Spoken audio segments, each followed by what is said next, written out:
Halo, saya Rizky Turama dan di kesempatan kali ini saya akan membahas karya ilmiah. Kita akan mulai dengan definisi karya ilmiah. Kamus Besar Bahasa Indonesia menerjemahkan karya ilmiah sebagai sebuah karya tulis yang dibuat dengan prinsip-prinsip ilmiah berdasarkan data dan fakta. Sementara itu, sumber lain menyatakan bahwa karya ilmiah merupakan tulisan yang memaparkan hasil penelitian atau pengkajian yang telah dilakukan oleh seseorang atau sebuah tim dengan memenuhi kaidah dan etika keilmuan yang dikukuhkan dan ditaati oleh masyarakat keilmuan. Dari setidaknya dua definisi yang telah disampaikan, kita bisa mengetahui bahwa karya ilmiah boleh ditulis oleh satu orang, boleh juga ditulis oleh lebih dari satu orang, atau disebut sebagai sebuah tim. Yang paling penting dari penulisan karya ilmiah adalah ia harus memenuhi kaidah dan etika keilmuan. Salah satu kaidah etika keilmuan itu, dia harus berdasarkan data dan fakta. Karya ilmiah menjadi sesuatu yang sangat penting untuk dipelajari oleh mahasiswa. Mengapa?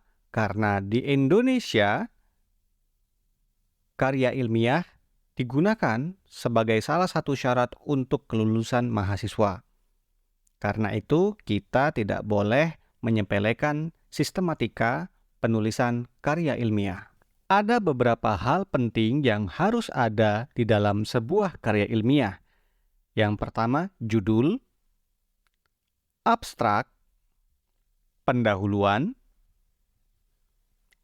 teori, metode penelitian, hasil dan pembahasan, simpulan, dan referensi. Kita akan membahas bagian-bagian tersebut. Judul. Judul merupakan sesuatu yang penting dalam karya ilmiah karena ia menjadi sesuatu yang pertama kali dilihat oleh pembaca. Judul karya ilmiah harus mencerminkan isinya. Dalam membuat judul karya ilmiah, kita harus menyadari bahwa judul tidak boleh berbentuk kalimat. Jadi, jangan tambahkan intonasi akhir di judul. Judul karya ilmiah harus ditulis kapital setiap katanya, kecuali kata hubung dan kata depan. Berikutnya, judul karya ilmiah harus dibuat selogis mungkin dan tidak boros kata. Abstrak. Abstrak merupakan ringkasan tulisan ilmiah kita. Abstrak hanya satu paragraf yang umumnya terdiri atas 200 sampai 250 kata.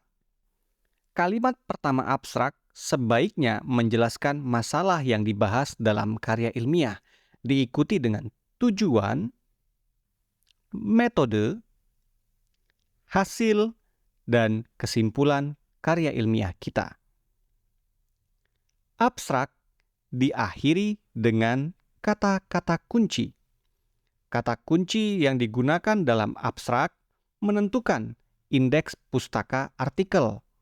Biasanya kata kunci dalam abstrak terdiri dari 5 sampai 7 kata yang diurutkan berdasarkan alfabet. Pendahuluan. Bagian ini berisi penjelasan masalah yang diangkat dalam tulisan ilmiah kita. Dalam beberapa gaya selingkung, bagian pendahuluan biasanya dibagi lagi menjadi beberapa subbab. Ada subbab latar belakang dan ada subbab rumusan masalah. Hanya saja, beberapa mahasiswa sepertinya salah paham soal kedua subbab ini karena terlihat dari isinya antara rumusan masalah dan latar belakang seolah-olah dua bagian yang terpisah. Padahal seharusnya mereka berkaitan. Di bagian latar belakang, penulis sebaiknya sudah mencantumkan masalah yang muncul. Apa itu masalah? Masalah merupakan kesenjangan antara yang seharusnya dan yang senyatanya. Atau dalam bahasa yang lebih sederhana, kita bisa mengatakan bahwa masalah terjadi ketika fakta lapangan tidak sesuai dengan teori. Dalam bahasa yang lebih sederhana lagi, kita bisa mengatakan bahwa masalah muncul ketika harapan tidak sesuai dengan kenyataan. Itu harus disampaikan di bagian latar belakang. Lalu, apa yang dicantumkan di dalam rumusan masalah? Rumusan masalah merupakan penegasan ulang atas hal-hal yang telah disampaikan atau dipaparkan di bagian latar belakang. Bagian berikutnya yang harus ada dalam sebuah karya ilmiah adalah landasan teori.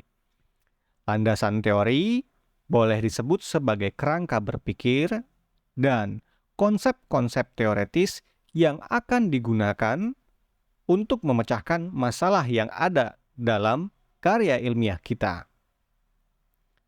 Landasan teori sebaiknya ditulis secara sistematis dan saling terkait satu konsep dengan konsep yang lainnya. Bagian berikutnya adalah metode penelitian. Metode penelitian boleh juga disebut atau diartikan sebagai cara-cara yang digunakan untuk memecahkan masalah. Bagian ini biasanya berisi objek penelitian, sumber data, cara analisis data, dan penyajian analisis. Kadangkala orang-orang menganalogikan karya ilmiah sebagai upaya untuk menyajikan sebuah makanan. Masalah merupakan bahan mentah yang ada. Landasan teori dianggap sebagai pisau analisis, dan metode merupakan cara-cara penggunaan pisau tersebut dalam rangka menyelesaikan masalah. Pembahasan bagian ini berisi temuan yang didapatkan penulis setelah ia menerapkan langkah-langkah atau metode dan teori yang telah disampaikan di bagian-bagian sebelumnya untuk memecahkan masalah yang ada. Kedalaman analisis menjadi sesuatu yang sangat penting di bab ini karena akan menunjukkan pemahaman penulisnya terhadap konteks permasalahan. Bab kesimpulan sebaiknya tidak lagi membahas hal-hal baru, karena pada dasarnya kesimpulan merupakan jawaban terhadap masalah yang muncul. Apakah dengan metode dan teori yang telah dipilih oleh penulisnya, masalahnya dapat terselesaikan? Itu disampaikan di bagian kesimpulan. Di bagian saran, penulis bisa saja menyarankan untuk melakukan penelitian lanjutan agar permasalahan yang tadi dibahas bisa dilihat dari sudut pandang yang berbeda. Bagian terakhir dalam sebuah karya ilmiah adalah referensi. Perihal referensi ini sudah saya bahas di video sebelumnya yang berjudul Penulisan, Kutipan, dan Daftar Pustaka. Dari beberapa hal yang telah saya paparkan, terlihat bahwa penentuan masalah sangat berpengaruh terhadap penulisan karya ilmiah. Karena masalah inilah yang coba untuk diselesaikan oleh penulis karya ilmiah. Masalah akan memberikan pengaruh pada teori yang dipilih, metode yang digunakan, serta pembahasan. Karena itu, tidak heran kalau beberapa dosen sebelum mulai membimbing mahasiswanya, dia terlebih dulu mempertanyakan masalah yang akan diangkat dalam penelitian tersebut. Hal lain yang perlu dibahas dalam penulisan karya ilmiah adalah objektivitas. Karya ilmiah harus ditulis dengan objektivitas yang tinggi dan menghindari subjektivitas. Penilaian-penilaian subjektif harus sangat dihindari dalam penulisan karya ilmiah. Misalnya yang seperti apa? Misalnya di dalam karya ilmiah kita menuliskan lokasi penelitian sangat jauh. Pemilihan kata sangat jauh merupakan pemilihan kata yang subjektif.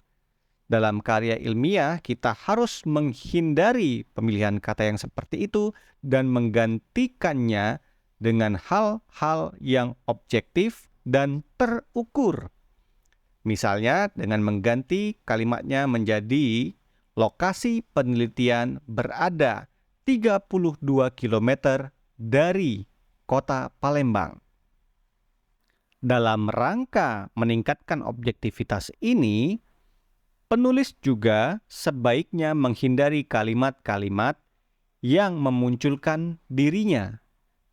Misal, penulis memilih SMA 10 sebagai objek penelitian. Kalimat seperti itu sebaiknya diubah menjadi kalimat-kalimat pasif. Menjadi seperti ini. SMA 10 dipilih sebagai objek penelitian.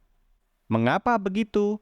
Karena dengan begitu, objektivitas meningkat dan subjektivitas menjadi berkurang.